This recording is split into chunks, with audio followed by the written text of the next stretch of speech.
안녕하십니까. 글로벌 A 포커스 뉴스를 시작하겠습니다. 직장인들은 첫 취업 후 10년 동안 평균 4차례 회사를 옮기는 것으로 나타났습니다. 잡코리아가 직장인 1,300여 명을 대상으로 한 설문조사 결과 이직 경험이 있다는 응답자는 85%였고 여성이 남성보다 이직 경험이 더 많은 것으로 조사됐는데요. 경력 10년 차 직장인의 경우 평균 4차례 이직 경험이 있는 것으로 조사됐고 경력 1년 차 직장인 가운데서도 이직 경험이 있다는 응답 비율이 65%에 달했습니다. 이직을 결심하는 이유로는 연봉에 대한 불만을 꼽은 응답자가 47%로 가장 많았고 상사에 대한 불만과 복지 제도에 대한 불만이 그 뒤를 이었습니다. 부모가 자녀를 체벌할 수 없도록 하는 민법 개정에 찬반 여론이 팽팽하게 엇갈린 가운데 반대 여론이 오차범위 내에서 소폭 우세한 것으로 나타났습니다. 리얼미터가 전국 19세 이상 성인 남녀 505명을 대상으로 친권자 징계권 개정에 대한 찬반 여론을 조사해 발표한 결과 자녀를 가르치다 보면 현실적으로 체벌이 불가피하므로 반대한다는 응답이 47%였습니다. 반면 심각해지고 있는 부모에 의한 아동학대를 근절하기 위해 찬성한다는 응답은 44%였는데요. 두 견해의 차이가 오차범위 내인 2.7%포인트로 팽팽하게 엇갈렸습니다. 미국의 시장 점유율 1위 전자담배인 쥬리 국내 판매를 시작하면서 국내 청소년 흡연에 비상이 걸렸습니다. 관계 당국과 지자체, 일선 학교들은 집중 단속에 나서고 캠페인을 펼치는 등 청소년 흡연 막기에 나섰는데요. 관련 업계에 따르면 전자담배 쥬는 지난 24일부터 정식으로 국내 판매를 시작했습니다.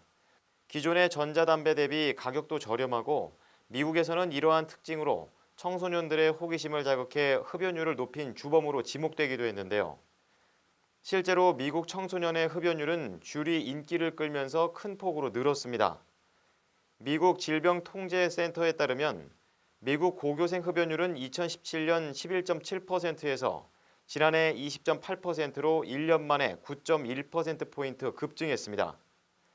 특히 고등학생 5명 중 1명은 전자담배를 피우고 있다고 응답하는 것으로 나타났는데요. 이와 같은 쥬리 한국에 상륙하면서 국내 청소년의 흡연율 상승도 불을 붙일 수 있다는 우려가 제기되고 있습니다. 관계 당국과 지자체는 신종 전자담배를 통한 청소년 흡연을 막기 위해 집중 단속과 예방 캠페인에 나섰는데요. 보건복지부는 신종 액상형 전자담배의 불법 판매와 광고에 대한 감시를 강화했습니다. 또한 청소년 유해 환경 감시단과 금연 지도원 등을 통한 계도 활동을 펼치고 담배 소매점의 청소년 판매 금지 캠페인도 진행합니다. 연세대학교가 제대로 된 안내 없이 외국인 신입생들로부터 등록금을 비싸게 받아 논란이 일자 1인당 250만 원씩 금액을 돌려주기로 했습니다. 앞서 연세대는 외국인 신입생들에게 1년 동안 글로벌 인재대학 소속으로 학업을 하도록 했는데 이 과정에서 실제 입학한 학과보다 1.7배 비싼 등록금을 받아 논란이 일었습니다. 대학 관계자는 외국인 신입생들에게 맞는 별도의 교육을 제공하려던 취지였다며 다만 사전 공지가 충분히 되지 않은 점을 고려해 올해는 차액을 환불하기로 했다고 설명했습니다. 서울시 교육청이 유치원과 초, 중, 고등학교에 2019 개정판 교육활동 보호 매뉴얼을 배부했습니다. 시교육청은 교육활동 침해 예방과 사안 처리 절차 및 대응 요령 등에 활용할 수 있도록 각급 학교에 교육활동 보호 매뉴얼을 배부했다고 밝혔는데요. 매뉴얼 개정판은 지난달 개정돼 10월 17일부터 시행되는 교원의 지위 향상 및 교육활동 보호를 위한 특별법 내용을 반영해 교육활동 침해 사안의 처리 절차와 대응 요령을 담았습니다. 교육활동 침해 피해를 본 교원의 교권 회복을 위한 행정적인 지원과 교원 치유 프로그램, 교원 배상 책임보험 신청 절차 등도 안내했습니다. 또한 매뉴얼 개정판에는 학생과 학부모, 교원을 대상으로 교육활동 보호를 위한 약속을 추가해서 학교 규칙이나 생활협약을 재개정하는 데 참고가 될 수 있도록 했습니다. 학생과 학부모의 약속에는 휴대전화 등을 이용해 사이버 명예훼손을 하지 않도록 하자나 긴급한 일이 아닌 경우에 밤늦게 전화하거나 문자 등을 해서 선생님의 사생활을 침해하지 않도록 하자는 내용 등이 포함됐고, 교직원의 약속에는 성과 관련된 바른 인식을 바탕으로 다른 사람에게 성적인 언동을 하지 않도록 한다는 내용이 들어 있습니다. 송유관이 매설돼 매입이 불가능한 학교 용지를 편법으로 매입해 국고를 손실시킨 혐의로 충남도 교육청 전 현직 직원들과 대한송유관공사 직원이 경찰에 입건됐습니다. 천안 서북경찰서는 특정범죄 가중처벌 등에 관한 법률 위반 혐의로 충남도 교육청 전직 사무관 A씨 등 전 현직 교육관계자 5명과 대한송유관공사 충청지사 B씨를 각각 기소 의견으로 검찰에 송치했다고 밝혔는데요.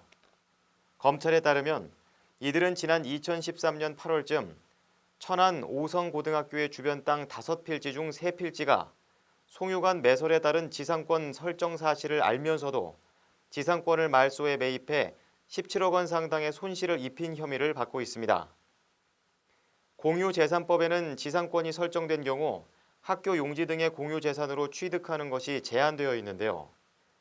하지만 이들은 지상권 등기를 말소한 후에 학교 용지를 매입하고 다시 지상권을 재설정하는 방법으로 학교 용지를 부당하게 매입했다는 것이 경찰의 설명입니다. 이 학교 용지는 교실 증축과 주차장 용지 확보를 목적으로 매입했지만 해당 학교에서는 현재까지 송유관 매설에 따른 건축 제한으로 당초 목적대로 사용하지 못한 채 주변을 텃밭과 산책로로 사용하고 있습니다. 14개월 된 영아를 학대한 혐의로 재판에 넘겨진 금천구 아이 돌보미 김모 씨가 첫 재판에서 혐의를 대부분 인정했습니다. 서울 남부지법 형사 12단독으로 열린 재판에서 김 씨는 범행을 모두 인정하지만 김 씨가 사회적 비난을 과도하게 떠안았다며 선처를 호소했는데요. 이날 피고인석에 앉아있던 김 씨 역시 혐의를 모두 인정했습니다.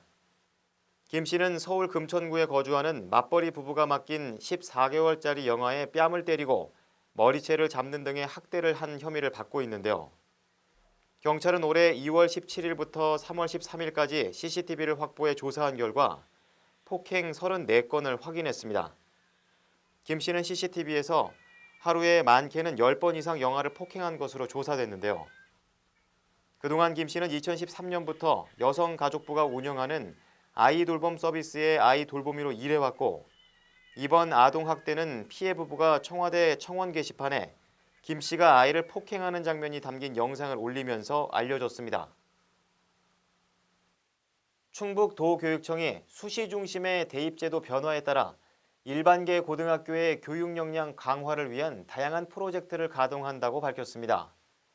우선 학생의 소질과 적성에 맞는 다양한 교육 기회를 제공하는 교과 중점학교 지정을 확대하는데요.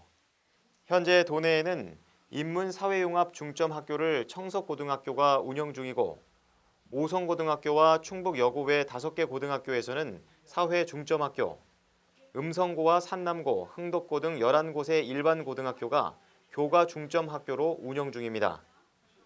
또한 올해에는 신규 공모를 통해 7개 일반고를 추가 지정하는 방안과 청주 평준화 지역 19개 일반고 전체를 교과 중점학교로 지정하는 방안을 검토하고 있는데요. 교과 중점학교로 지정이 되면 시설 구축과 기자재 구입, 체험과 홍보 프로그램 운영 등의 준비 기간을 거쳐 2020년부터 운영에 들어갑니다. 충북형 고등학교 교육력 도약을 위해서는 교육과정 다양화와 교과 영역, 창의적 체험 활동과 교원 역량 강화 등 4개 필수 과제와 자율 선택 과제를 선정해 학급수를 기준으로 3천만 원에서 최대 8천만 원까지 지원합니다. 대상 일반고는 국립이 2곳, 공립 31곳, 사립 15곳 등 모두 48곳입니다. 유치원의 원장이 애완견을 데리고 출근했다면 안전관리 소홀로 징계 사유가 된다는 법원 판단이 나왔습니다. 서울고등법원은 유치원 원장 A씨가 감봉 3개월의 징계를 취소해달라며 경기도 교육감을 상대로 낸 소송 항소심에서 1심과 같이 원고 패소로 판결했습니다. 재판부는 낯선 환경에 노출된 애완견이 공격성을 보여서 유치원 안전에 부정적인 영향을 미칠 수 있고 실제로 교직원들이나 원생들이 불안감을 느끼게 되면서 유치원을 안전하게 관리해야 할 원장의 의무를 위반했다고 판단했는데요. 교육 공무원인 A씨는 유치원 원장으로 근무하면서 무단으로 늦거나 애완견을 데리고 출근하고 직원들의 지각도 적발하지 못하는 등 관리를 소홀히 했다는 이유로 지난해 감봉 3개월의 징계 처분을 받았지만 이에 불복해 소송을 냈습니다. 전남도교육청이 고교 무상교육을 위해 역대 최대 규모의 추경 예산안을 편성한 것으로 알려졌습니다. 전남도교육청은 기존 본 예산에서 5,831억 원이 늘어난 추경 예산안을 편성해 도의회에 제출했다고 밝혔는데요. 예산안이 도의회를 통과할 경우 예산은 총 4조 4,224억 원으로 15.2% 늘어나게 됩니다. 분야별 사업비를 보면 고교 무상교육에 121억 원과 학교 공간 혁신에 134억 원, 교육환경 개선에 1,636억 원과 학생 안전에 387억 원, 지방채 상환에 2,526억 원 등이 편성됐습니다. 도교육청은 현재 시행 중인 1학년 무상교육을 포함해서 오는 2학기부터는 2학년에서 3학년까지 모든 고교생을 대상으로 무상교육을 시행할 방침입니다. 2021년 전 학년 무상교육 정부 계획보다 2년 앞선 방침인데요. 추경 예산안은 전남도의회 정례회 심의 의결을 거칠 예정입니다. 관련해 장서공 교육감은 고교 무상교육 전면 시행으로 한 명의 아이도 포기하지 않는 전남 교육 실현에 한 걸음 다가서겠다고 말했습니다. 숙명여자고등학교 정답 유출 사건으로 재판에 넘겨져 1심에서 징역 3년 6개월을 선고받은 전직 교무부장에 대해 검찰이 항소했습니다. 서울중앙지검은 숙명여고 전직 교무부장 A씨의 1심 재판을 맡은 서울중앙지법에 양형 부당을 이유로 항소장을 제출했는데요. 검찰은 죄질이 극히 불량하고 불법이 매우 중해 사회에 미친 해악과 충격이 크다며 끝까지 반성하지 않는 태도 등을 고려할 때 1심 선고형이 낮다고 판단했다고 항소 이유를 밝혔습니다. 앞서 검찰은 결심 공판에서 A씨에 대해 징역 7년을 구형한 바 있는데요. 재판부는 A씨의 혐의를 실제 접근 가능성과 의심스러운 행적, 쌍둥이 자매의 의심스러운 성적 향상과 쌍둥이 자매가 남긴 의심스러운 흔적 등 총 4가지로 나눠 모두 유죄로 판단했고 지난 23일 징역 3년 6개월을 선고했습니다. 한편 서울가정법원은 업무방해 혐의를 받는 쌍둥이 자매에 대한 심리 기일을 다음 달 4일 오전에 진행하는데요. 검찰은 A씨를 기소하면서 쌍둥이 자매는 미성년자임을 감안해 소년보호 사건으로 넘겼습니다. 창업에 열정을 가진 학생들을 선발해서 지원하는 2019 학생 창업 유망팀 300경진대회가 열립니다. 2016년 처음 시작된 후 올해로 4회째를 맞은 이번 경진대회는 전국의 유명한 학생 창업팀을 선발 지원해 학생 창업 성공 사례를 배출하는 것을 목표로 하고 있는데요. 한 팀당 학생 3명에서 7명으로 구성된 예비 창업팀 또는 창업 7년 이내의 팀을 대상으로 하고 특히 올해부터는 대학생과 대학원생뿐 아니라 초등학교에서 고등학교 학생들까지 참가할 수 있도록 출전 대상의 범위를 확대했습니다. 선발된 300개의 창업 유망팀은 교육부와 과학기술정보통신부로부터 사업계획서 작성 교육과 대학 창업펀드 등 맞춤형 지원을 받게 됩니다.